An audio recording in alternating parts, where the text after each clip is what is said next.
Olá, gente! Oi para todo mundo. Tudo bem? Estamos aqui em mais uma leitura.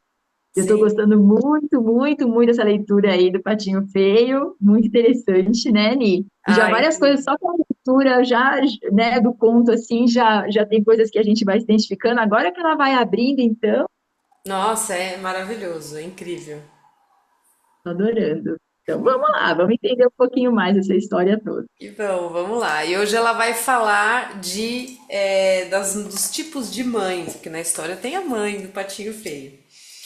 E ela fala assim: embora possamos interpretar a mãe na história como um símbolo da nossa própria mãe exterior, a maioria dos adultos tem agora uma mãe interior, como legado da sua mãe verdadeira.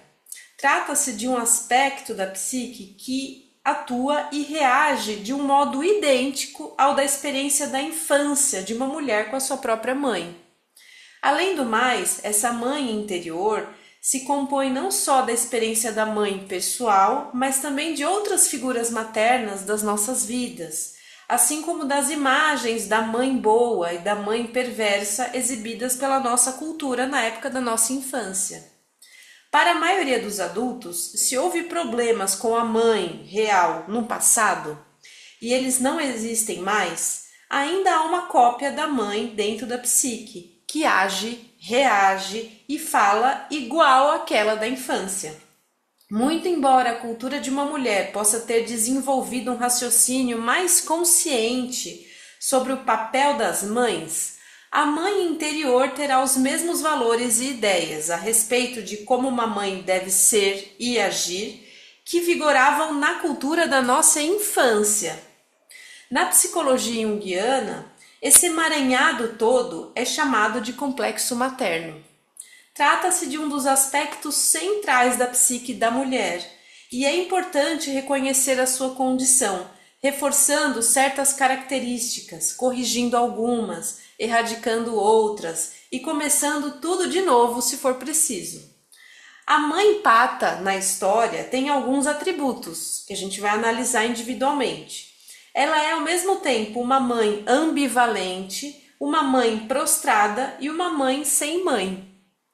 Com o exame dessas estruturas maternas, podemos começar a avaliar se o nosso complexo materno interior sustenta com firmeza nossas qualidades exclusivas ou se ele está precisando de um ajuste há muito tempo. Vamos começar pela mãe ambivalente. Na nossa história, a mãe pata é isolada à força dos seus instintos. Ela é tratada com escárnio por ter um filhote diferente. Sente-se dividida emocionalmente e acaba prostrada, desistindo de cuidar do filhote estranho. Embora a princípio ela tente se manter firme, a diferença do patinho começa a prejudicar a segurança da mãe na própria comunidade e ela baixa a cabeça e mergulha. Vocês já presenciaram alguma vez uma mãe forçada a tomar uma decisão dessas? Se não por inteiro, pelo menos em parte? A mãe se curva aos desejos da comunidade ao invés de se alinhar a favor do filho. Até mesmo nos nossos dias, as mães ainda encenam os medos bem fundados de séculos de antepassadas. Ser isolada da comunidade significa, no mínimo, ser ignorada e encarada com suspeita, e, na pior das hipóteses, ser assediada e destruída. A mulher que viva num ambiente semelhante irá tentar moldar a filha para que ela haja de modo conveniente no mundo objetivo. Nesse caso, tanto a mãe quanto a filha estão divididas. Na história do patinho feio, a mãe pata está dividida em termos psíquicos, e isso faz com que seja puxada em diversas direções diferentes, o que é a própria definição de ambivalência. Qualquer mãe que tenha estado sob fogo cruzado vai reconhecer isso. Uma direção é o seu próprio desejo de ser aceita pela comunidade. A outra direção é o instinto de autopreservação. Uma terceira é o medo de que ela e o filhote venham a ser castigados, perseguidos ou mortos pela comunidade. Esse medo é uma reação normal a uma ameaça anormal de violência física ou psíquica. A quarta força é o amor instintivo da mãe pelo filho e a preservação desse filho. Não é raro em culturas punitivas que a mulher se sinta dilacerada entre a opção de ser aceita pela classe dominante, pela comunidade, e a de amar o seu filho, seja ele um filho simbólico, fruto da sua criatividade, seja ele um filho biológico. Essa é uma história muito antiga. As mulheres sempre morreram em termos psíquicos e espirituais por tentar proteger o filho não aprovado. Seja esse filho a sua arte, seu amor, sua política, sua prole ou a vida da sua alma. Nos casos extremos, as mulheres foram enforcadas, queimadas e assassinadas por desafiarem as proibições da comunidade e dar abrigo ao filho não aprovado. A mãe com um filho que seja diferente precisa ter a resistência de Sísifo, a aparência temível do Ciclopes e a insensibilidade de Caliban para enfrentar uma cultura perversa. As condições culturais mais destrutivas para o nascimento e a vida de uma mulher são aquelas que insistem em obediência sem consulta à própria alma. Aquelas sem carinhosos rituais de absolvição. Aquelas que forçam a mulher a escolher entre alma e sociedade, aquelas nas quais a compaixão é separada pelas classes econômicas ou por sistemas de castas, em que o corpo é visto como algo que precisa ser purificado ou como um santuário a ser regulamentado por um decreto, nas quais o novo, o incomum ou o diferente não geram prazer, nas quais a curiosidade e a criatividade são punidas e censuradas ao invés de recompensadas, ou recompensadas só quando não se é mulher, nas quais são perpetrados contra o corpo atos dolorosos que são chamados de sagrados, ou nas quais a mulher é castigada injustamente. E como se diz, para o seu próprio bem, entre aspas, nas quais a alma não é reconhecida como um ser por seus próprios méritos. Quando a mulher tem essa imagem da mãe ambivalente na sua própria psique, ela pode se descobrir cedendo com muita facilidade. Ela pode se descobrir com medo de firmar uma posição, de exigir respeito, de afirmar o seu direito de fazer uma coisa, de aprender, de viver do seu próprio modo. Quer essas questões tenham origem numa imagem interna, quer numa cultura externa, para que a função da maternidade supere restrições desse tipo, ela deveria ter algumas qualidades ferozes, qualidades que em muitas culturas são consideradas masculinas. Há gerações, infelizmente, a mãe que quisesse gerar estima de si mesma e na sua prole, precisava ter as qualidades exatas que lhe eram expressamente proibidas, que era a veemência, o destemor e a aparência atemorizante. Para uma mãe criar feliz um filho que seja ligeiramente ou altamente diferente nas necessidades da sua psique e da sua alma em comparação com a corrente principal da sua cultura, ela precisa tomar a dianteira no que diz respeito a algumas qualidades heróicas.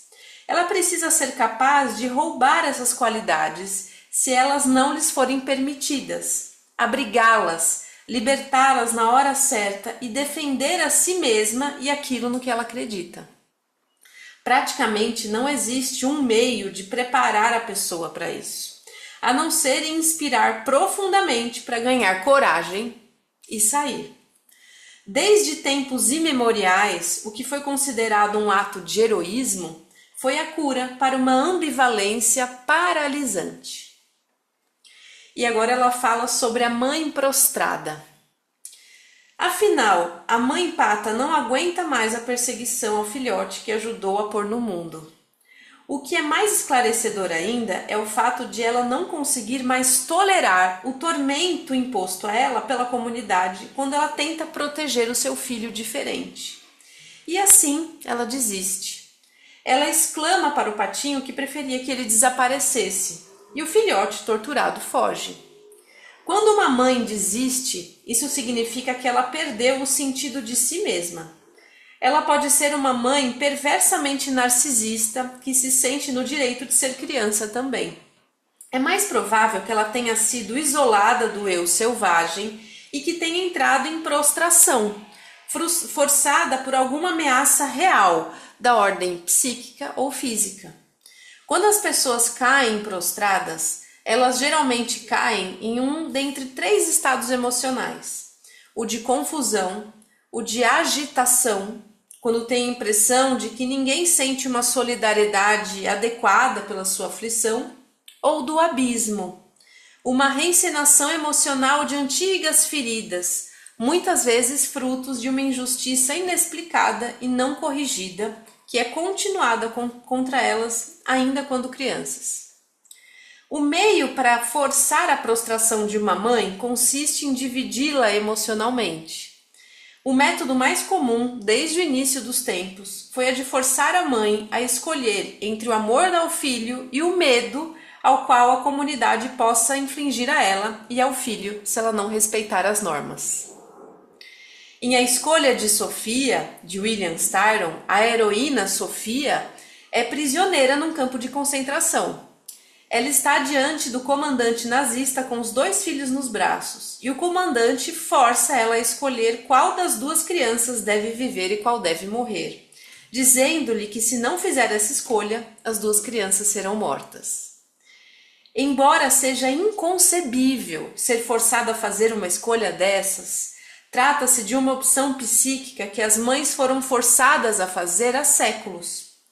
Cumpra as normas e elimine seus filhos, senão, e isso continua. Quando uma mãe é forçada a escolher entre o filho e a cultura, existe algo de repulsivamente cruel e irrefletido nessa cultura. Uma cultura que exija que se prejudique a própria alma para fazer cumprir as proibições é, na verdade, uma cultura muito doente.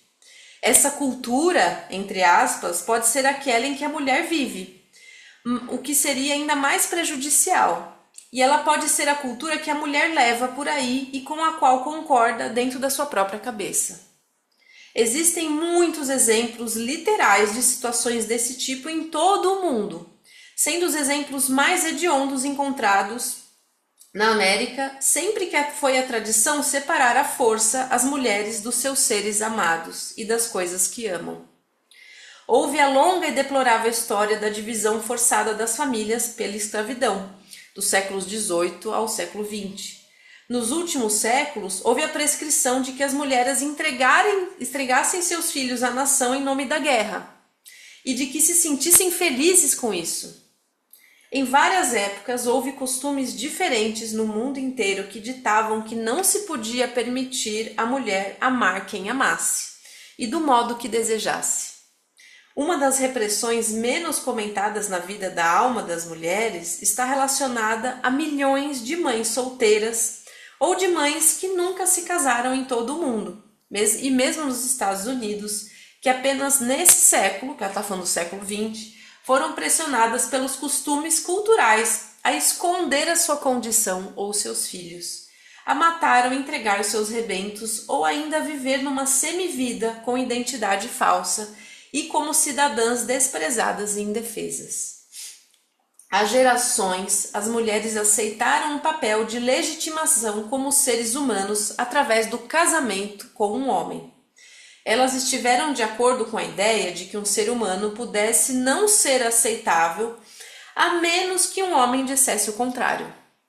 Sem essa proteção masculina, a mãe é vulnerável. É irônico, portanto, que na história do Patinho Feio, o pai seja mencionado apenas uma vez. Isso ocorre quando a mãe pata está chocando o ovo daquele patinho. Ela se queixa do pai e da sua prole e diz: aquele safado não veio me visitar nenhuma vez. Há muito tempo na nossa cultura, o pai, por infelicidade, pelo motivo que seja, foi incapaz de ser de ajuda a quem quer que fosse, e o que é mais terrível, a si mesmo. Ou não se dispôs a isso. Seria fácil afirmar que para inúmeras meninas selvagens, o pai foi um homem prostrado, apenas uma sombra que pendurava a si mesmo e ao seu casaco no armário todas as noites. Quando a mulher tem uma construção de mãe prostrada dentro dela e da sua cultura, ela é indecisa quanto ao seu valor. Ela pode considerar que as escolhas entre cumprir exigências exteriores e as exigências da alma são questões de vida ou morte. Ela pode se sentir como um pária atormentado que não se encaixa em nenhum lugar, o que é uma sensação relativamente normal para uma pessoa diferente. Mas o que não é normal é ficar sentada chorando sem fazer nada. Devemos nos levantar e sair à procura do lugar a que pertençamos. Para quem é diferente, é sempre esse o próximo passo. E para uma mulher com uma internalização da mãe prostrada, esse passo é vital. Se a mulher tiver uma mãe prostrada, ela deve se recusar a se tornar outra mãe prostrada para si mesma. Uau, vou parar por aqui, ainda tem outras mães aqui, mas que forte, né? Forte, Que forte. forte, forte. Porque são camadas e camadas e gerações e séculos de um padrão que está tão enraizado. Nossa. Muito complexo. Em todos os sentidos, né? Eu achei bonito, assim, ela colocando em todos os sentidos, né? E o fato de ser mãe, gerando qualquer coisa, né? Gerando a si mesmo, inclusive. Pode Inclusive. ser um, pode ser um projeto, pode ser a si mesmo, né? Nossa, que forte. E esse trabalho, né, que é um trabalho que a terapia faz muito, que é a gente olhar para esses pais internalizados, né, o que ficou dessa mãe, por exemplo, né, que está muito ligado ao que a gente viveu na infância com essa mãe. Então, essa é uma análise muito profunda, bastante profunda mesmo, mas muito necessária para a gente sair do automático, né? A gente vai repetindo um padrão, né, Ni? Um padrão Sim. milenar. A gente não Milenar. faz nem ideia. Às vezes a gente, né, sem consciência, a gente não faz nem ideia do porquê que a gente faz aquilo, por que que a gente reage desse jeito, por que que a gente fala desse jeito, e não consegue cair a ficha que nós não estamos cuidando da gente mesmo, nós não estamos cuidando dos nossos filhos, né? Por que que a gente desiste tão fácil de um projeto, que é um filho? É tão fácil a gente deixar, a gente entender realmente isso é ruim, realmente, isso é fraco, realmente eu não tenho competência para isso, né? E a gente vai repetindo esse padrão e repetindo esse padrão. Zero apoio entre mulheres, a gente não tem apoio entre mulheres, né? Eu digo assim, é muito difícil as mulheres se ajudarem, é muito difícil as mulheres terem amizade, né? A gente escuta bastante isso, né? Como que uma mulher pode fazer isso com outra? Não é possível. Tem, porque a gente está repetindo padrões. E tem essa coisa que ela falou que é muito forte, que é o medo não só da rejeição, mas até de algum tipo de castigo ou assédio por conta do coletivo de você enfrentar algumas coisas. Porque você vai ter a só, você vai estar só, porque está todas sendo ameaçadas. A maioria não vai te apoiar, porque elas têm medo, né? Tem medo de sofrer qualquer tipo de retaliação, violências mesmo. Sim, Complexo. sim, é muito complexo. Daí eu lembrei de um filme, que assim, estamos falando de um assunto mais denso e que tem momentos que é necessário. Não sei se você já assistiu Dogville, quem tiver aqui com a gente. É um filme que ele não é fácil, ele já deve ter uns 20 anos, mas ele fala totalmente disso. Ele fala totalmente de como a cultura, a sociedade pode ser cruel em excluir as pessoas e maltratar quem é diferente. É É muito muito, muito forte. forte, muito sente isso todos os dias, né? Em maior ou menor grau. Todos os dias a gente sente pelo fato, né, de sermos mulheres, já é isso. Imagina você sendo diferente. Aqui tá falando sobre fazendo análise da mãe, né? E chega esse patinho feio. Que aí ter uma mãe, né, que pode ser ambivalente ou prostrada, ainda é diferente. Imagina, que padrão é esse que vai sendo repetido? Você não se encaixa em nada, nada. Você não tem apoio de onde você acha que precisaria ter. Exatamente. E quando você vai fazendo escolhas de vida que te colocam num lugar de maior diferença, sejam elas pequenas, a gente estava conversando sobre isso outro dia, escolhas do que você come, por exemplo. É pouco, né? É pequeno perto de outras situações, mas isso já é um fator de exclusão. Total. Eu estava falando esses dias, assim, as pessoas ficam bravas comigo. Eu estou me incomodando com as piadinhas, assim. Ah, mas isso é bobeira. Eu falei, tipo, não é bobeira para mim, né? Porque é uma escolha minha. Então, me respeita, né? Né? Oferecer carne. Ai, isso que tá tão gostoso, você não quer mesmo experimentar? Caramba, quantas bilhões de vezes. No momento, você fala assim, ah, vou ignorar, mas chega uma hora que não é possível mais, ainda mais as pessoas mais próximas a você que continuam falando essas coisas para você, né? Chega uma hora que você fala assim, gente, não é possível. A pessoa não vai compreender que eu não estou desrespeitando ninguém, mas é uma falta de respeito, né? Uma coisa, entre aspas, pequena mesmo, mas que as pessoas não entendem, não entendem, e agridem, a gente agride, ah, mas é só porque tá tão gostoso, é tão legal, tipo, beleza, eu tô te respeitando no seu processo, então me respeita no meu processo. E eu fico pensando, por exemplo, em mães atípicas, né? Eu tenho, assim, no meu ciclo de convívio, mães que têm filhos neurodivergentes. Gente, que Desafio. desafio! Ele tava lendo. E quando a mãe é neurodivergente, tem filhos neurodivergentes, entende? Que isso aí, hoje, estamos conseguindo identificar isso. Imagina o desafio, maior ainda. É, a falta de compreensão, de acolhimento, que é uma coisa esquisita, né? É bizarro, sei lá o quê. É muito difícil de lidar, de entender. A pessoa não se encaixa em lugar nenhum. Ela não tem acolhimento em lugar nenhum. Assim, e é engraçado, eu acho que é até difícil, a gente tem que desenvolver esse autoacolhimento. Porque também a gente não sabe se acolher, porque a gente não foi acolhido. Então, se a gente repete algum tipo de padrão, né, nós somos por repetição, você não viu isso. Então, até no finalzinho, entendeu agora, né? A gente aprender a fazer diferente.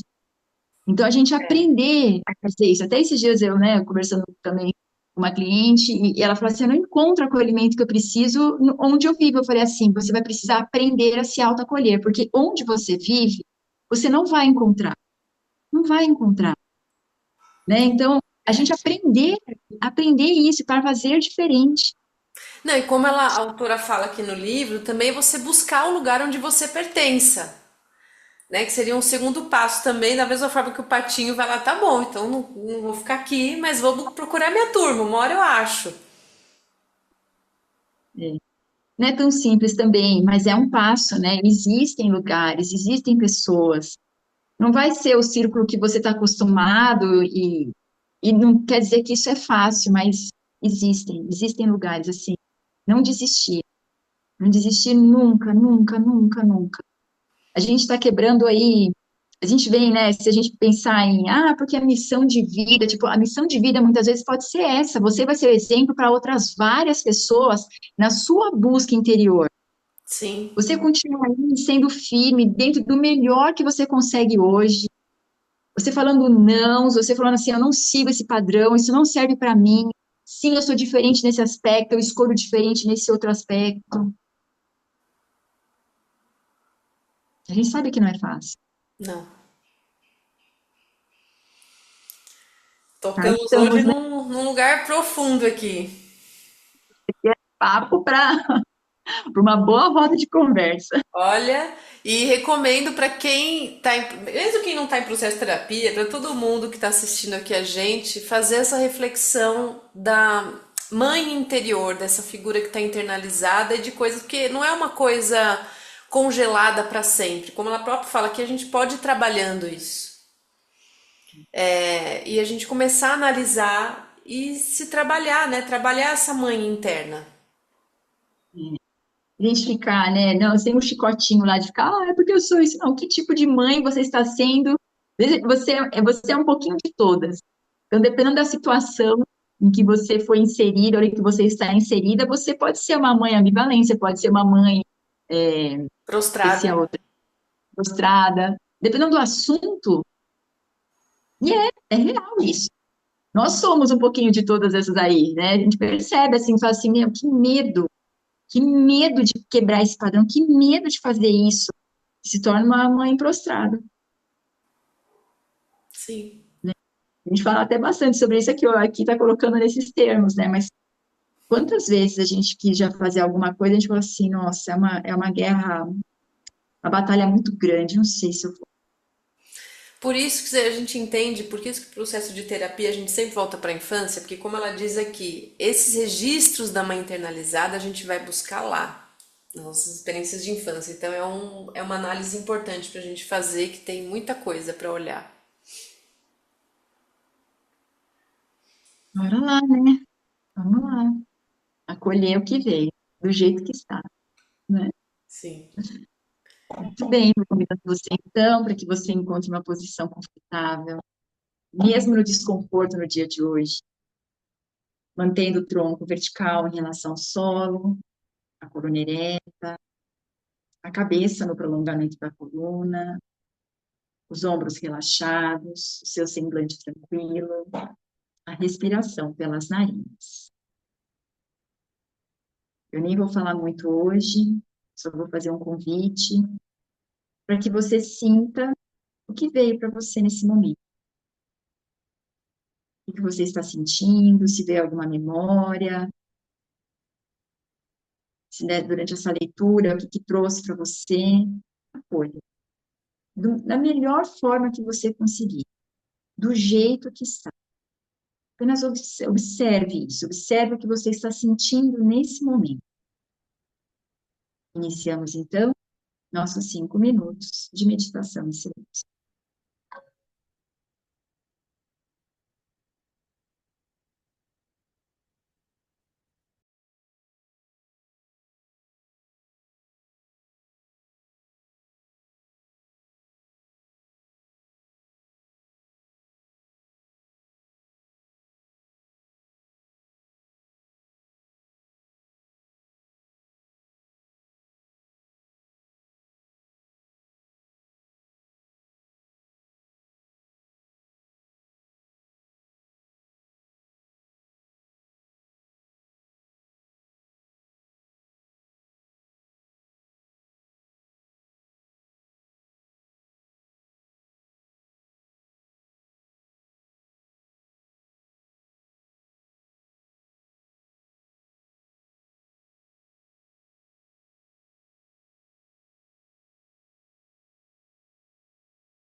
Aos poucos, vai tomando consciência da sua respiração, tomando consciência do seu corpo, movimentando os pés, as mãos, alongue-se, espreguice-se,